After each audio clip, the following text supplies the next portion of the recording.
It's not only here in Riverton that the voting is heavy today. All over the country, people are conscious of the momentous issues facing their nation and the world.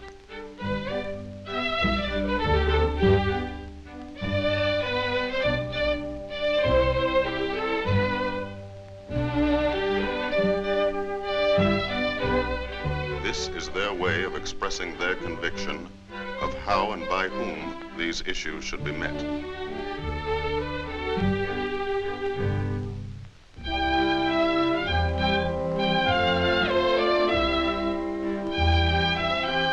The two major presidential candidates vote like all the other citizens. One of them in New York City describes himself as a lawyer. The other, up in the country where his home is, gives his occupation as farmer.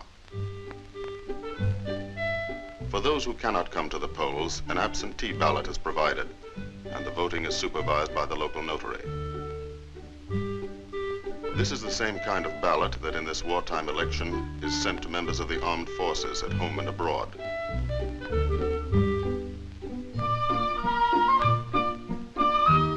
These ballots are returned to be counted in their respective states.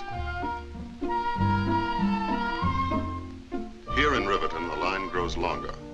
The citizens are following the constitutional provision that elections are held on schedule, rain or shine, panic or prosperity, peace or war.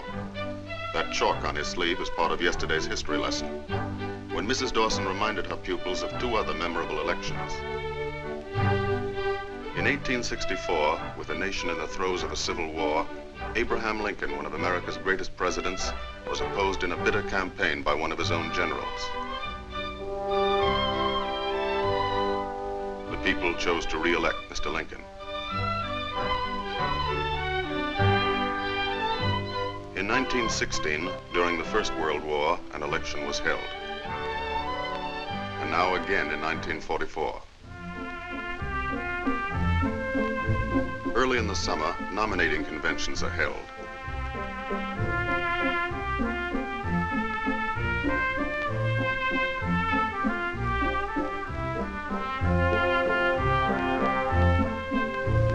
At these traditionally noisy political jamborees, the chosen delegates of each major party meet to select a candidate for the presidency and the vice presidency of the United States.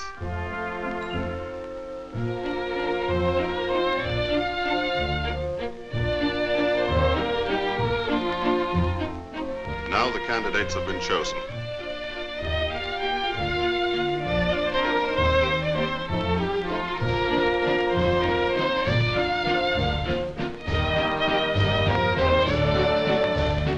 And the campaign is on, from president to local sheriff. For 3 months, all through the late summer and fall, wherever people come together, issues and men are discussed and argued about.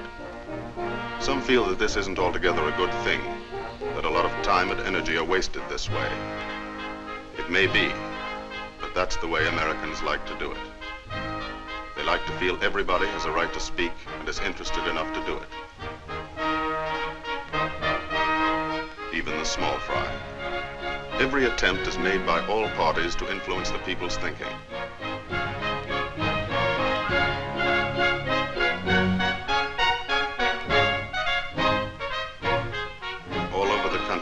Week after week, 140 million citizens take part in the great debate.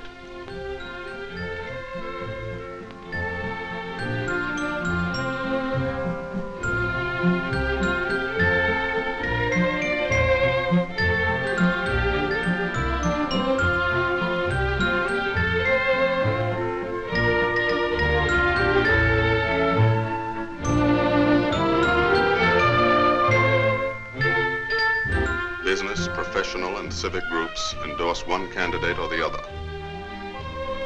For the first time in American history, organized labor takes an active part in the campaign.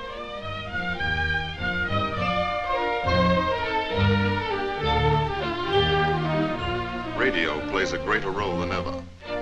Time on the air is paid for by all parties and distributed evenly among them, giving the party in office no advantage over its opponents. It is estimated that in the last days of the 1944 campaign, 70 million Americans heard the speeches of the various candidates.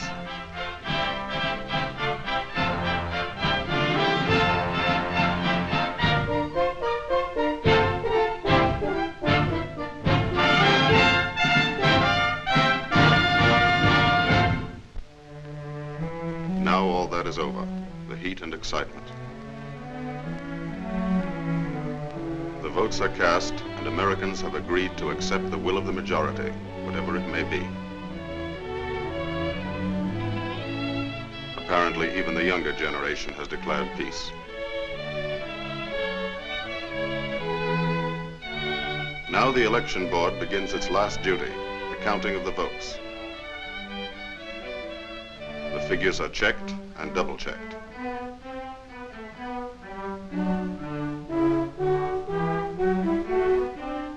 Then they are telephoned to headquarters.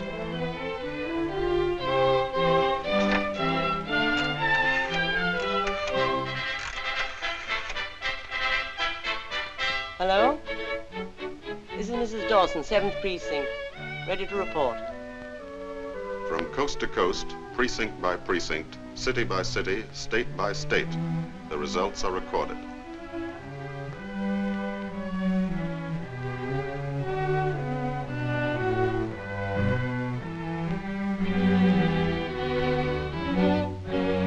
All over America tonight, the people are waiting to learn whom they have chosen to govern them for the next 4 years.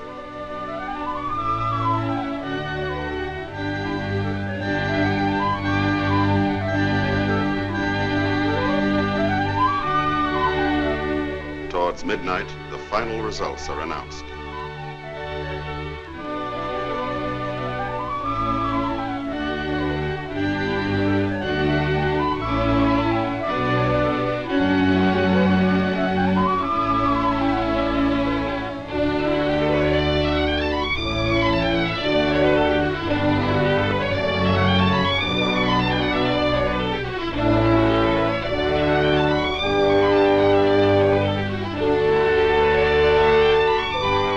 A nation of 140 million has elected a government.